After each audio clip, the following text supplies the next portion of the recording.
But today, India-Russia relations have transformed itself. And there is a hint of that in Venu's essay. And now it has become a very difficult relationship because what Russia has done in Ukraine is something which we cannot accept by any means. But our Prime Minister took a very different line and did not condemn Russia. But at the same time, we did not, of course, condone Russia for what it did in Ukraine. But that policy that he adopted came to our help in a sense, because without creating any kind of impression that India is particularly on one side or the other, we were able to steer a course which has helped us. It will be probably because of the work of Mr. Narendra Modi. Because the way he handled it, he did not condemn Russia, and therefore many people criticized him. But we all saw what he told President Putin to his face on the front of the cameras of the world. He said, "Mr. President, this is not an era of war. This is an era of friendship, cooperation, and negotiations." What is he saying? He was virtually condemning him for what he did. But he got away with it because he also showed some understanding of the compulsions of a post-war Soviet Union and the difficulties of adjusting itself into 15 states after having been the Soviet Union and the threat from NATO, all those things. So all these details are not there in Venu's book, but certainly he has grasped the essence of it. And as far as the world of the future is concerned, what would be the world in 2047? Somebody asked me to write. And I started by saying there is only one thing certain about 2047. I will not be there. Because I will be about 103 years old in 2047. So that is certain. Nothing else is certain about 2047. Because the world today is without a basis of a global order. Because the global order created at the time of the end of the Second World War, and the United Nations was created by the winners of the Second World War, and created it to protect their own interests by giving themselves the veto. But the world, 193 countries, became members of this imperfect United Nations. And over the years, United Nations has lost its credibility. And now the United Nations is incapable of doing anything in any situation. Take all the crises that started in the 21st century. In the earlier centuries, when a conflict started, there was already a call for an end to the conflict. And it took some time, but we eventually resolved it. But if you look at the terrible disasters of 2021, starting with 9/11, moving on to the economic collapse, then the pandemic, then the Ukraine war, then the Palestine and Hamas versus Israel. None of these conflicts have been resolved in any manner. We do not know where the pandemic is. We do not know how terrorism has gone after 9/11. And this shows that a basic structure of a global order has disappeared from the face of the earth. And therefore, the situation today is every country is trying to get the leadership or importance in the world, because there is no limit, there is no framework into which you operate. And therefore, any guess about 2047 could be wrong. But I'm making these predictions because, as I told you, I will not be there to answer the question as to why you predicted it like this. So it's an uncertain world. Venu is much more optimistic in his essay. He believes that India will be a leader, etc. This again is something which we should not have any illusion about. nobody wants you to be a leader. Everybody wants to be a leader himself. So unless others tell you that India is a leader, you are not a leader at all. And nobody will tell you that. In fact, G20, we made a big celebration of it, and we did great things. We transformed multilateralism by changing the orders, changing the patterns existed. But today we are paying a price for our success. You read the New York Times or London Times or Economist, there is not a good word about India or the Prime Minister. The wonders that he has done in the last 10 years, the Western world definitely not recognize it. And they say that democracy is dead, there is no freedom of the press, everybody is suffering in India. And that has come out of the fact that we were able to hold this G20 conference and resolve some of the problems. For example, after the war started, the only consensus document on the Russia-Ukraine war was created in Delhi. Before that, G20 had many meetings. Nowhere could they get a consensus. But who is recognizing it? So we have to struggle. Every country has to struggle now. And each one is trying to see how you can get onto the leadership of the world.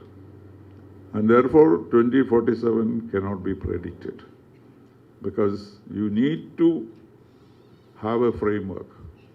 And with the prospect of Mr. Trump coming back as President of the United States, you cannot say anything about the world, what will happen. And the strangest thing is, a country of 250 million people, most brilliant people in the world, only had Biden and Trump to compete for the presidency. Isn't it an irony of history that these two gentlemen are the only ones who are contesting for the leadership of the world and the United States? So I think we are in for a considerable amount of turmoil in the world. And like all human beings, we believe that something will turn up and everything will be beautiful. And that is what Venu has told us through his films, through his life, through his philosophizing, through his reading of Bhagavad Gita and understanding of Mahatma Gandhi, and also my good friend Cyriac. You have made written about him. We were together in the University College long ago, and we were contemporaries. And both of us took the examination for the civil service. And he did not make it, and I did.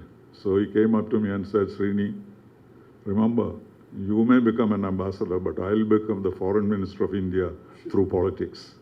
And I said, that day I will resign from the foreign service. We still talk about it all the time. I said, you didn't become foreign minister, so I didn't have to resign. So. But what shocked me was that he celebrated his 80th birthday. I was there. So looking at him, I said, two big shocks to me. One, Cyriac is 80 years old. Second, I'm only a few days behind him. But we are great friends, and I'm glad that you found him a mentor and very, very interesting and very nice personality. These are all stray thoughts. I don't think this is the speech I should have made when you release a book. But certainly appreciate the book. I would reread it, because it's not something that you can read and keep away in your bookshelf. It will give you wisdom and knowledge and understanding and enlightenment through his insights. So I'm very happy that I've been asked to release the book and get to no less a person than Sanjayan, who is also a very eminent writer, editor, and philosopher, may I say. Thank you very much. Thank you, Srinivasan sir, for welcoming such a happy distraction during the election time, and also for delivering such a personal note and appreciating the book. It means a lot to us. Now, I invite Shri Sanjayan, Director, Bharatiya Vichara Kendram, to speak a few words. വേദിയിൽ ഉപവിഷ്ടരായിട്ടുള്ള എല്ലാ ശ്രേഷ്ഠ വ്യക്തിത്വങ്ങൾക്കും സദസ്സിൽ സന്നിഹിതരായിരിക്കുന്ന ആദരണീയ സുഹൃത്തുക്കൾക്കും എൻ്റെ വിനീത നമസ്കാരം. എൻ്റെ ആദരണീയ സുഹൃത്തും cinema നിർമ്മാതാവുമായ Shri Venu നായരുടെ കൃതി ആയ insight unveiled, A Chronicle of perspectives, അനാവരണം ചെയ്യപ്പെട്ട ഉൾക്കാഴ്ചകൾ, കാഴ്ചപ്പാടുകളുടെ ഒരു ചരിത്രം എന്ന ഈ കൃതി പ്രകാശനം ചെയ്യപ്പെടുന്ന ഈ ചടങ്ങിൽ ഭാഗവാക്കാകാൻ സാധിച്ചത് ഒരു ഭാഗ്യമായി ഞാൻ കരുതുന്നു. അതിന് ശ്രീ വേണു നായരോട് പ്രത്യേക നന്ദി അറിയിക്കുന്നു. ശ്രീ നായരുമായി എനിക്ക് വളരെ കുറച്ചു കാലത്തെ പരിചയമേ ഉള്ളൂ. 2 വർഷം മുമ്പ് അന്തരിച്ച എൻ്റെ മറ്റൊരു സുഹൃത്തായിരുന്ന ആർക്കിയോളജിസ്റ്റ് ഡോക്ടർ BS ഹരിശങ്കർ മുഖേനയാണ് ഇദ്ദേഹത്തെ എനിക്ക് പരിചയപ്പെടാൻ അവസരം ലഭിച്ചത്. നല്ല ചുറുചുറുക്കവും ഉത്സാഹവും പരിഷ്കൃതമായ പെരുമാറ്റ രീതികളുമുള്ള ഒരു വ്യക്തിയായിട്ടാണ് പ്രഥമദൃഷ്ടിയിൽ തന്നെ എനിക്ക് ഇദ്ദേഹത്തെക്കുറിച്ച് ഉണ്ടായ ബോധ്യം. പക്ഷെ പതുക്കെ പതുക്കെ എനിക്ക് മറ്റൊരു കാര്യം കൂടി ബോധ്യമായി. നേരെ ചൊവ്വേ ചിന്തിക്കുന്ന, അശേഷം കാപട്യമില്ലാത്ത ഒരു വ്യക്തിയാണ് അദ്ദേഹം. ഇന്ന് പ്രകാശനം ചെയ്യുന്ന കൃതി ഞാൻ ഓടിച്ചൊന്ന് വായിച്ചു. അതോടെ ഇദ്ദേഹത്തെക്കുറിച്ചുള്ള എൻ്റെ മതിപ്പ് ഇരട്ടിച്ചു എന്ന് പറഞ്ഞാൽ അതിലൊട്ടും അതിശയം ഇല്ല. നല്ല ചിന്താശേഷിയും നിരീക്ഷണപാഠവും വിശകലനക്ഷമതയുമുള്ള വ്യക്തിയാണ് ശ്രീ വേണു നായർ. തൻ്റെ വായനയിലൂടെയും അനുഭവത്തിലൂടെയും സ്വാംശീകരിച്ച ആശയങ്ങളുടെ ബലത്തിൽ സ്വന്തമായ ഒരു ജീവിത വീക്ഷണം രൂപപ്പെടുത്തുന്നതിൽ ഇദ്ദേഹം വിജയിച്ചിട്ടുണ്ട്. നല്ല സ്പഷ്ടമായ ഭാഷയിൽ തൻ്റെ ആശയങ്ങൾ അവതരിപ്പിക്കുവാനും അദ്ദേഹത്തിന് കഴിഞ്ഞിട്ടുണ്ട്.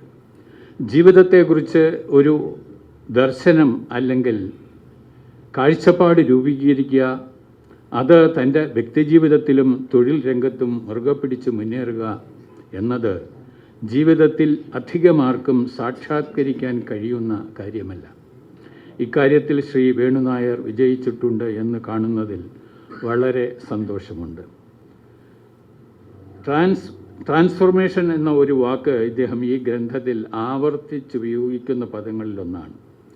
പരിണാമം അല്ലെങ്കിൽ പരിവർത്തനമെന്നാണല്ലോ അതിൻ്റെ അർത്ഥം. വ്യക്തിജീവിതത്തിലും സമാജ ജീവിതത്തിലും ഭാവാത്മകമായ പരിവർത്തനവും നവീനതയും ജീവിതത്തിൻ്റെ സർഗാത്മക വികാസത്തിൻ്റെ അടയാളമായി ശ്രീ നായർ തിരിച്ചറിയുന്നു. ഈ കൃതിയിൽ ഏതാണ്ട് 51 ലേഖനങ്ങളാണ് സമാഹരിച്ചിട്ടുള്ളത്.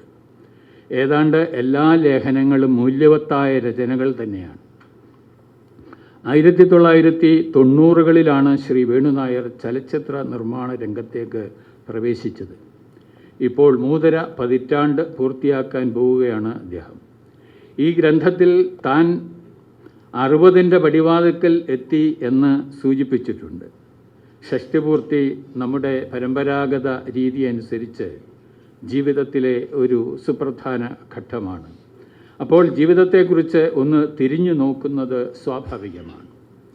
ആദ്യം ടെലിഫിലിം രംഗത്തും ഡോക്യുമെൻ്ററി രംഗത്തും പ്രവർത്തിച്ചു. ഒടുവിലായി ജലസമാധി എന്ന ഫീച്ചർ ഫിലിമും അദ്ദേഹം നിർമ്മിച്ചു. തൻ്റെ സർഗ സൃഷ്ടികൾക്ക് ദേശീയവും അന്തർദേശീയവുമായ നിരവധി പുരസ്കാരങ്ങൾ അദ്ദേഹം നേടി. ജലസമാധിക്ക് 52 പുരസ്കാരങ്ങൾ ലഭിച്ചു കഴിഞ്ഞു.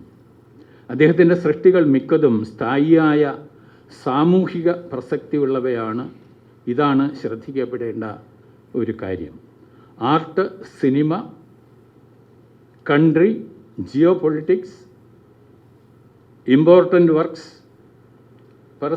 personalities, religion, society, spirituality, personal life, award received എന്നിങ്ങനെ വ്യത്യസ്ത ശീർഷകങ്ങളിൽ ഉൾപ്പെടുത്തിയിട്ടുള്ള ലേഖനങ്ങളും വിവരണങ്ങളും പുതിയ അറിവും ഒട്ടൊക്കെ വിസ്മയവും പ്രദാനം ചെയ്യുന്നവയാണ്.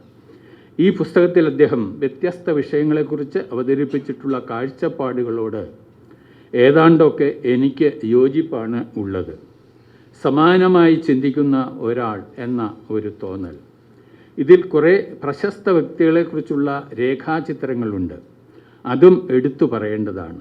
Mahatma Gandhi, Devarajan master, Steven Spielberg, doctor Cyriac Thomas, MS Bhaskar, Sreekumaran Thampi, Nedumudi Venu എന്നിവരാണവർ. പ്രത്യക്ഷമായോ പരോക്ഷമായോ ശ്രീ നായരെ സ്വാധീനിച്ചിട്ടുള്ള വ്യക്തികളാണ് ഇവർ. അതുകൊണ്ട് തന്നെ ആ കുറിപ്പുകൾ സത്യസന്ധവും ആകർഷകവുമാണ്. ഗാന്ധിയൻ ചിന്തയിൽ ബിരുദാനന്തര ബിരുദം നേടിയിട്ടുള്ള ശ്രീ വേണു നായരിൽ ഗാന്ധിജി ഒരു പ്രചോദനമാണ് എന്ന് വ്യക്തം. India 2047 A vision four A developed nation എന്ന ലേഖനം മുതൽ empowering India's 1.45 billion dreams through artificial intelligence എന്ന ലേഖനം വരെയുള്ള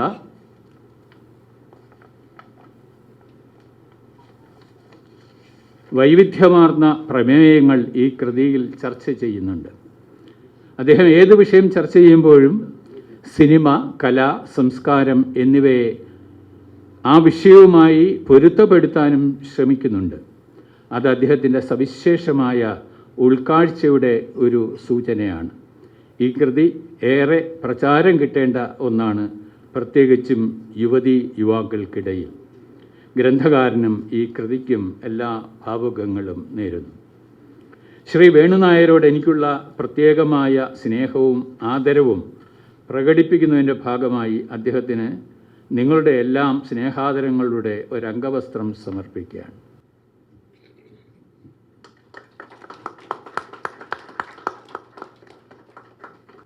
Thank you, Sri Sanjayan sir, for delivering your thoughts on the book. It was a very detailed analysis.